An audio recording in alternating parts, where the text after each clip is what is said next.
Je suis avec Delphine Cuinet, directrice générale d'Eben. Bonjour Delphine. Bonjour Yohan. Alors, on va parler de l'actualité d'Eben. Alors, on peut rappeler peut-être qui est Eben ? Alors, la première raison d'être d'Eben, c'est la convention collective. Puisque Eben est le syndicat reconnu représentatif dans la branche du bureau et du numérique. Donc à ce titre-là, nous négocions les accords de branche, la convention collective, toutes les dispositions de la convention collective, que ce soit les accords formation, les grilles de salaire, les classifications, les accords prévoyance, etc. Donc tout ce qui se trouve dans la convention collective et qui s'applique aux 10 000 entreprises de la branche. Et on a développé en parallèle toute une offre de services juridiques, des services de veille réglementaire, de tendance, des notes de conjoncture, etc. pour nos adhérents. Alors, est-ce qu'il y a eu des actualités concernant la convention collective et les services au cours des 12 derniers mois dont on pourrait faire mention ? Oui, alors, la Eben gagne des adhérents sensiblement chaque année, sensiblement parce qu'il y a beaucoup d'entreprises, il y a beaucoup de rachats d'entreprises, donc il ne se passe pas une semaine sans qu'on apprenne qu'un adhérent rachète un autre, donc ça fait mécaniquement moins d'entreprises. Néanmoins, on arrive à gagner des adhérents malgré tout. Et vous êtes 2500 On a 2500 adhérents aujourd'hui, un petit peu plus de 2500. Ce qui est énorme. On a eu une vague d'adhésion d'entreprises télécoms parce que celles-ci, les intégrateurs télécoms, appliquaient bien souvent, pour des raisons historiques, la convention collective de la métallurgie. Convention collective qui n'est plus tellement pertinente aujourd'hui pour cette activité-là.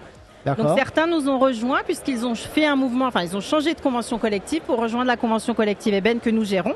Et donc on sait les accompagner dans ce changement de convention collective d'un point de vue juridique. Donc certains nous ont rejoints. Ça s'est passé quand et qu'est-ce qui a déclenché ce mouvement précisément ? Alors ce qui a déclenché ce mouvement, c'est qu'il y a une restructuration des branches, une restructuration des conventions collectives avec un peu plus de rationalisation. Donc la convention collective de la métallurgie a alerté ces entreprises en leur disant mais nous, on est la métallurgie, il n'y a plus tellement de pertinence. Et puis nous, on a fait ce qu'il fallait. C'est-à-dire qu'on a fait le nécessaire auprès du ministère du Travail. On a fait le nécessaire auprès des partenaires sociaux pour pouvoir accueillir ces entreprises télécoms au sein de la convention collective. Donc on a élargi le champ d'application de la convention collective.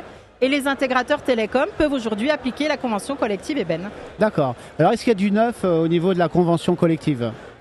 Alors, c'est l'actualité classique de la convention collective avec des négociations sur les salaires qui sont toujours un petit peu délicates avec les partenaires sociaux, des accords prévoyance, etc., les différents accords de branche, le quotidien de la négociation de branche. Et alors, vous avez constaté l'augmentation des salaires sur les dernières années ? Oui, au niveau de l'inflation, évidemment, il faut qu'on s'aligne. Il faut que la branche reste attractive. Donc, et alors, elle est restée ? Oui, elle est restée. Enfin, les partenaires sociaux me contrediraient s'ils étaient là, bien sûr. Chacun est dans son rôle. Ouais. Néanmoins, on essaye de faire ce qu'il faut pour maintenir un dialogue social plutôt correct. Oui, parce qu'il faut rappeler, vous représentez les patrons, évidemment, de la profession. Oui, et puis on a le ministère du Travail qui veille à ce que les branches se mettent à jour et négocient les salaires et ne soient pas, surtout les premiers niveaux des classifications, ne soient pas rattrapés par le SMIC. Donc on veille à ce que tout ça soit mis à jour.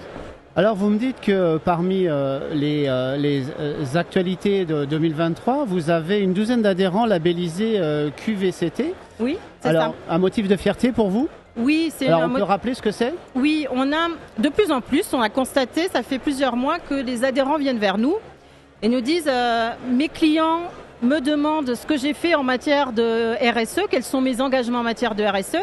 Alors j'ai bien conduit des actions, que ce soit pour le bien-être des collaborateurs, que ce soit pour réduire mon impact environnemental. Mais comment je peux valoriser ces actions qui sont un peu isolées ? Il n'y a pas vraiment de démarche structurée, de vraie stratégie RSE développée au sein de l'entreprise. Donc on a mis en place des outils pour les accompagner. On a commencé par un référentiel RSE. C'est une sorte de guide de bonne pratique avec des vrais exemples d'actions concrètes et des indicateurs pour les accompagner à structurer leur démarche RSE.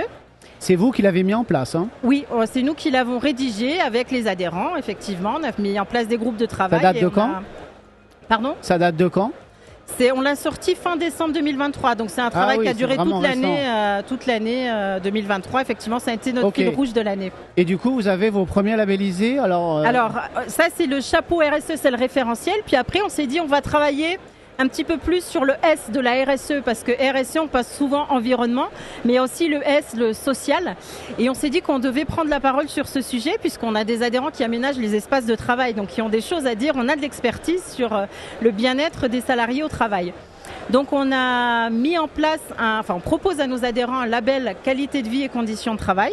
D'accord. Qui permet d'abord de vérifier la conformité réglementaire en matière de droit du travail, c'est déjà pas une mince affaire, Oui. mais aussi qui permet de sonder, de s'auditer sur le bien-être des collaborateurs. Parce qu'on pense tous mettre des choses en place pour les collaborateurs, faire bien, puis finalement on se rend compte que des fois les collaborateurs n'ont pas tous le même ressenti, on est un petit peu parfois en décalé.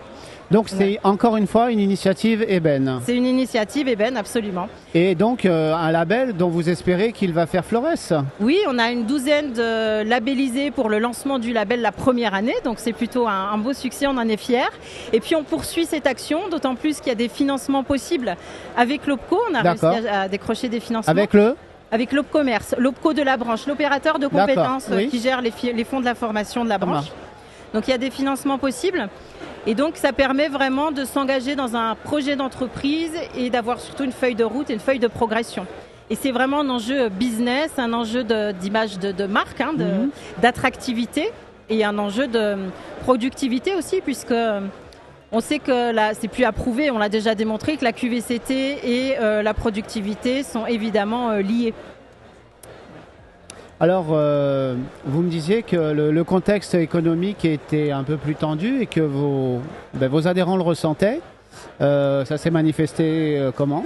Alors, on lance régulièrement des enquêtes de conjoncture. La dernière, qui date de décembre 2023, fait remonter que 37% des adhérents projetaient un deuxième semestre 2023 avec une baisse de chiffre d'affaires. Donc c'est assez inédit, c'est des chiffres qu'on n'a pas l'habitude d'avoir, surtout dans l'IT, les télécoms qui sont toujours plutôt bien portés. Là, on sent que c'est un petit peu plus tendu, que peut-être l'euphorie d'après-Covid retombe. On sent que c'est un petit peu plus tendu, effectivement. On en est là. Donc pour l'instant, c'est une impression, c'est une attente, ressenti, voilà. Tout à fait. Mais voilà, ça s'est pas encore vu dans les chiffres d'affaires ou dans les. Pour l'instant, non.